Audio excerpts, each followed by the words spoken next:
La construcción de la cárcel La Modelo inicia en 1957 bajo el gobierno de Gustavo Rojas Pinilla, esta con el objetivo de incrementar la capacidad carcelaria de la ciudad dado el alto número de presos tras los eventos del Bogotazo y la violencia.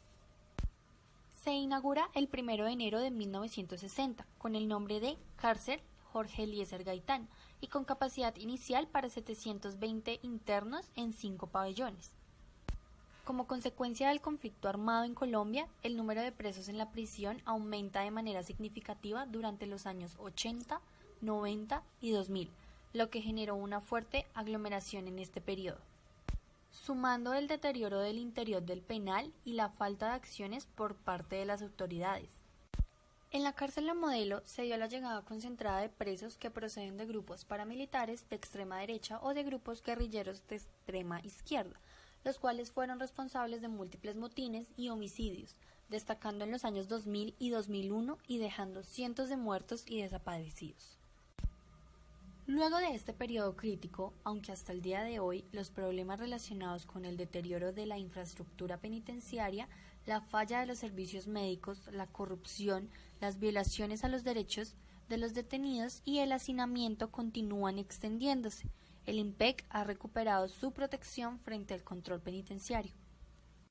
Aunque los incidentes violentos en las cárceles se han reducido considerablemente en los últimos años, para el 21 de marzo del 2020, los presos de varias cárceles en Colombia lanzaron conjuntamente un motín para protestar por la falta de medidas para contener la pandemia del COVID-19 en las cárceles del país y escapar en el intento, matando a 23 presos e hiriendo a 92 personas, incluidos 9 guardias del IMPEC.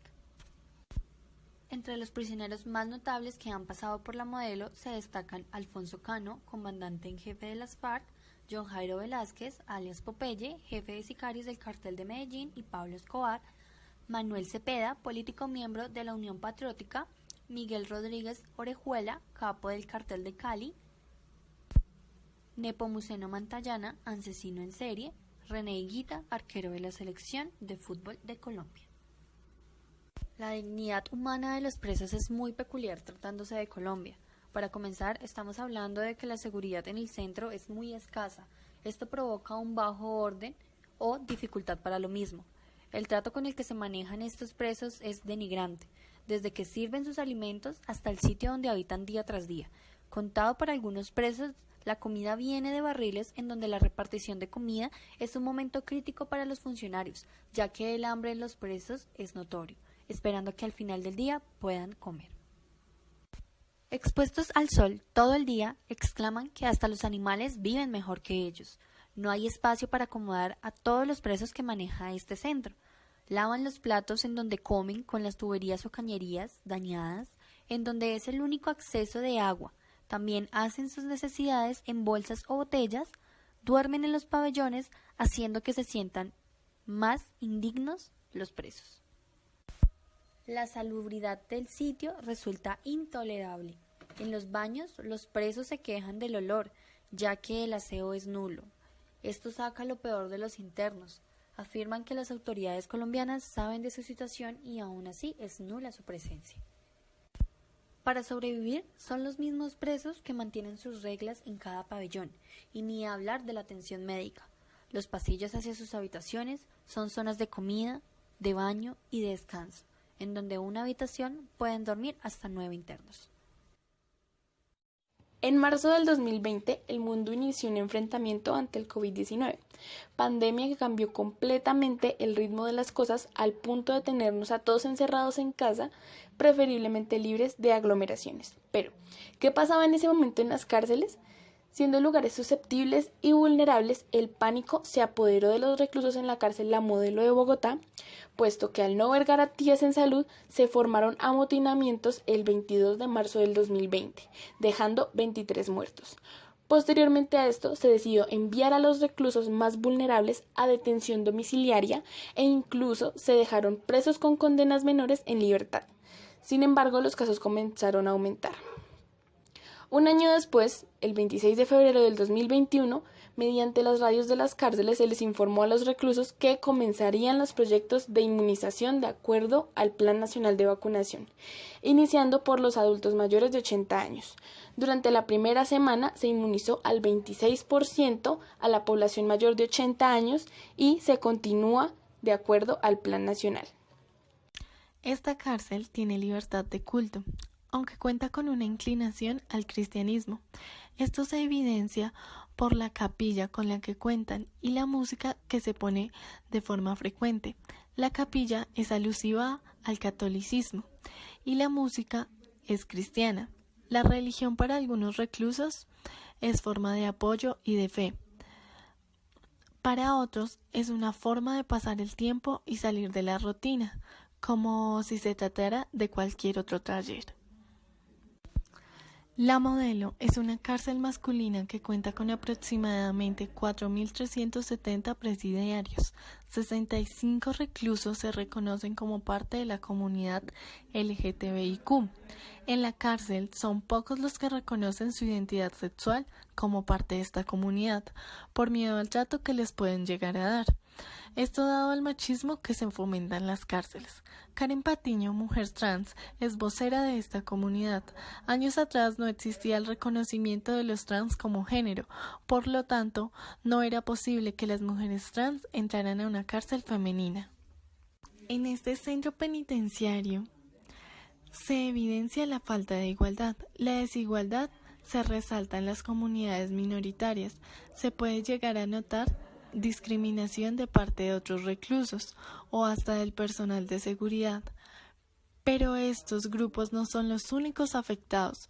Los reclusos sin red de apoyo son tratados de forma distinta. Se podría llegar a decir que de forma menos humanitaria de lo habitual. El capitalismo es la base del manejo de este lugar, debido a que se debe pagar por comida, protección y hasta el dormir.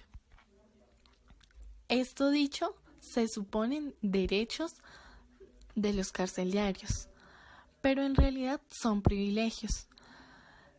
Los lucrados en este negocio son los caciques, mafias y personal de seguridad.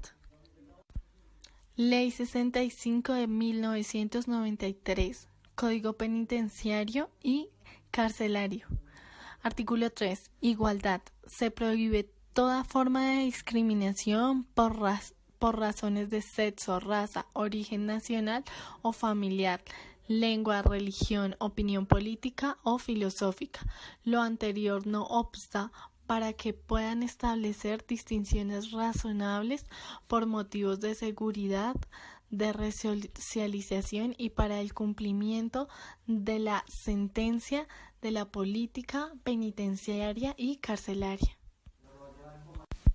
La libertad para los reclusos es casi invisible, ya que ellos son quienes crean su propia suerte dentro del centro, dependiendo en qué pabellón se encuentran ubicados.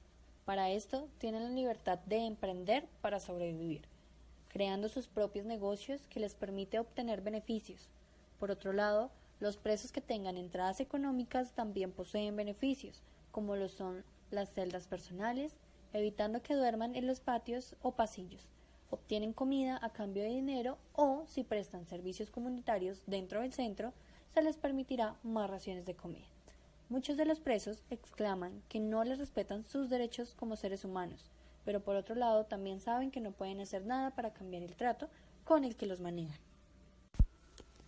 Los presos no respetan sus derechos dentro del centro. Junto con otros reclusos dañan la estabilidad con la que tienen que vivir, es decir, entre ellos mismos ocasionan su caos, provocando robos, homicidios y la poca tolerancia entre ellos, lo que hace aún más difícil la convivencia. Derecho a la educación en las cárceles como garantía en derechos humanos. La intención de la pena en la cárcel es privar de la libertad, pero muchas veces también significa violar y privar de los derechos humanos, incluyendo el derecho a la educación. Simultáneamente, la educación de personas adultas en las cárceles debe ir más allá de una simple capacitación. A partir de este derecho de los detenidos se ven satisfechas tres cuestiones. 1. El hecho de la no discriminación por su condición. 2. Concretar el derecho a la educación. 3. Prepararlos para la participación social al quedar en libertad. Es así como el INPET incorporó el modelo educativo 2019. Mientras los presos cumplen su pena, estudian con profesores de colegios públicos de Bogotá que visitan la cárcel con el único propósito de que la educación sea la mejor forma de resocializarse. Educar a los presos de las cárceles de Bogotá es un plan del distrito que hasta ahora cuenta con 100 presos en la cárcel La Modelo. El proceso académico de estos estudiantes arrancó en septiembre de 2019 y finalizó el 22 de noviembre del mismo año, cumpliendo con los tiempos requeridos para el primer periodo de cada ciclo. Para adelantar con éxito este proceso, la Secretaría de Educación brinda acompañamiento pedagógico, técnico y curricular a los docentes y al equipo pedagógico de cada centro penitenciario. Para retomar sus estudios, los estudiantes entregaron los certificados de los grados cursados y aprobados anteriormente. En el caso de las personas privadas de la libertad que no tuvieron forma de presentar estos documentos, se les aplicaron pruebas de entrada para establecer las competencias mínimas requeridas para continuar con sus estudios. Los presos se encuentran divididos en 3 fases, pero cada fase puede contar con este proceso.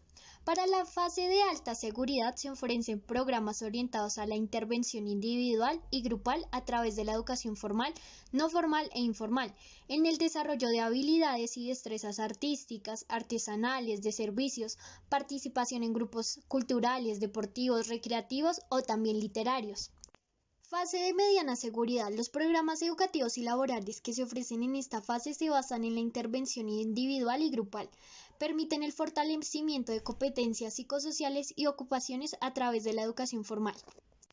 Por último, en la fase de mínima seguridad, el preso accede en programas educativos y laborales en un espacio que implica medidas de restricción mínima y se orienta al fortalecimiento de su ámbito personal, reestructuración de la dinámica familiar y laboral como estrategias para afrontar la integración social positiva. Desde 2011, los Ministerios de Trabajo, Justicia y de las Tecnologías de la Información y Comunicación han desarrollado estrategias para implementar el teletrabajo en los centros penitenciarios. Para el desarrollo de las labores se instalaron puntos Vive Digital en cada penitenciaría, que funcionarán como centros comunitarios de acceso a Internet para promover el uso de las herramientas en materia de formación y trabajo. El teletrabajo permitirá que los presos se desempeñen en cualquier labor que no sea productiva e implique transformación de materiales, como áreas de contabilidad, organización personal, digitación de documentos y call center. Se lleva a cabo un proceso de selección para elegir a las personas que pueden beneficiarse con esta modalidad. Sin embargo, es fundamental la voluntad e interés del recluso para ejercer el trabajo y además se debe saber leer y escribir para poder resocializarse. Estímulos tributarios. El Gobierno Nacional podrá crear estímulos tributarios para aquellas empresas o personas naturales que se vinculen a los programas de trabajo y educación en las cárceles. Como dato, tengo que tras recibir formación durante 7 meses, 16 internos de la cárcel La Modelo reciben su diploma como gestores de negocios de moda y belleza que les entregó la Universidad Sergio Arboleda, que fue la que dictó este curso. La formación que tuvo el propósito de brindarles herramientas para una adecuada reinserción laboral para cuando salgan de la cárcel. Justicia durante la pandemia. A un año de los hechos ocurridos en la noche del 21 de marzo del 2020 en la cárcel La Modelo, donde en medio de protestas los reclusos pidieron medidas de protección frente al COVID-19, la Fiscalía trabaja en hipótesis sobre torturas y ocultamiento de evidencias. De los 24 presos que murieron, 23 fueron por disparos de armas de fuego, uno más por caída libre, y entre los 107 heridos hay 43 que resultaron lesionados por armas de fuego, 19 por golpes de funcionarios del INPET, 4 por riñas entre presos y 6 por caídas, entre otros que no se sabe qué pasó. Entre lo más grave encontrado por la Fiscalía están muertes por homicidios, torturas a las que habrían sido sometidos los presos y una posible destrucción de pruebas. Los presos que fueron torturados estuvieron recluidos en celdas de aislamiento en las que les pegaron, los obligaron a estar desnudos y les negaron atención médica. También se encuentran amenazas de los guardianes hacia los presos. Hay además un fallecido cuyo cuerpo registró balas de fuentes diferentes. Otro tiene una herida por otro proyectil. 4 murieron en hospitales. Un cuerpo fue entregado por los presos y se investigan 3 casos cuyo homicidio habría sido por una fuente externa, por la ubicación en la que encontraron los cuerpos. Aunque parezca raro, la población carcelaria sí tiene el derecho al voto, pero para acceder a este existen ciertas condiciones para que los reclusos puedan participar tanto de elecciones legislativas como de presidenciales. Por allá en el año 1994, 3 detenidos en la cárcel de Palestina Caldas instauraron una acción de tutela contra la registraduría, ya que no habían mesas de votación en la prisión. Expusieron que el hallarse privados de su libertad no significaba perder sus derechos como ciudadanos, los cuales conservaban en pleno y sus cédulas se encontraban registradas debidamente. Después de varias tutelas rechazadas, en la última y la que les favoreció, se estableció que el derecho al voto no se puede negar a menos que se pierda la condición de ciudadano, que es indispensable la participación política del ciudadano y, por último, que en la Carta Magna del 93 se consagra el voto para los reclusos y se le ordena a la registraduría disponer de todos los medios necesarios para ello. Pero ojo, en 1994 también se estableció que los reclusos podrán votar con una sola y única condición: estar detenidos pero no condenados, además de reunir las condiciones de ley para tal efecto. Las cárceles son ambientes adecuados para negocios turbios, y no solamente entre presidiarios. La cárcel La Modelo recientemente fue sacudida por un grave escándalo, y es que su director, César Ceballos, fue capturado en enero de 2019 durante un operativo anticorrupción, ya que según la Fiscalía se había diseñado un sistema de corrupción para beneficiar a extraditables, como permisos para visitas en horas no permitidas, ingreso de elementos prohibidos como drogas, armas, bebidas alcohólicas, celulares y etc. El director de la cárcel La Picota fue capturado bajo las mismas condiciones y acusaciones. Basado en el análisis anterior, podemos concluir que en muchos de los ámbitos a investigar, los derechos de los presos son vulnerados, teniendo en cuenta que se han presentado usos excesivos de fuerza, tortura, alteración y ocultamiento de evidencia, atentados contra la dignidad humana y ejecuciones extrajudiciales. El aumento brusco en lapsos cortos de tiempo provoca aún más hacinamiento y, por lo tanto, más desigualdad y corrupción, que se denota que no solo la hay desde superiores hacia inferiores, sino también entre internos. Al ver que en el centro los presos deben adquirir bienes básicos y protección, en pocas palabras, deben pagar sus derechos a la vida. La pregunta más importante: ¿cuánto tiene para dormir? ¿Cuánto tiene para vivir? Todo lo que usted se va a meter acá, todo tiene su vuelta rara. Eso no es que tanta, no, eso tiene su vista.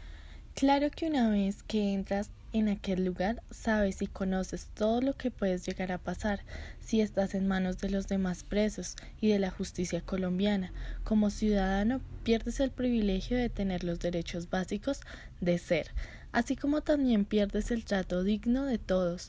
Tienes que acoplarte a la vida que te ofrece el sitio y rebuscar una vida y una forma de sustento para obtener lo que necesitas, superando obstáculos como lo podrían ser las amenazas, las pandillas que se forman en el centro, y la pobre ironía de que en un centro carcelario haya más inseguridad que en la calle. Una cárcel, 10 patios, una colchoneta y una cobija. La cárcel es tierra de nadie. En este lugar se aplica la ley del más fuerte. No podemos llegar a hablar de vivir en dicho lugar. Creo que el concepto más adecuado es sobrevivir, ya que a causa de la corrupción de la cárcel La Modelo y de la violencia penitenciaria, esta cárcel tiene tutelas para el cierre de la misma, ya que este centro no está catalogado como de alta seguridad, y la composición y organización de esta aún es peor. Que sean presos no quiere decir que requieran vida de ricos o vida de pobres. Requieren de trato digno al estar pagando por sus crímenes. Deben recibir un trato neutro, en donde no se demuestre que son privilegiados y mucho menos desfavorecidos. Siempre es lo mismo, ya el mismo camino. Siento que mis días solo pasan con delirio. Siempre es lo mismo, ya el mismo camino. Siento que mis días solo pasan con delirio. Aún, tras todo el caos inimaginable que exista en el lugar, hay presos que continúan luchando por prepararse para ser resocializados. Existen sueños y esperanzas de poder volver a una vida con libertad y, más aún, con derechos como cualquier otro ciudadano. guardan espera pacífica a cuando lleguen sus momentos de regresar a la vida y, como muchos de ellos han declarado, esperan su hora de volver a nacer. La muerte, dama de fría compañía, su cuerpo se llama la violencia sin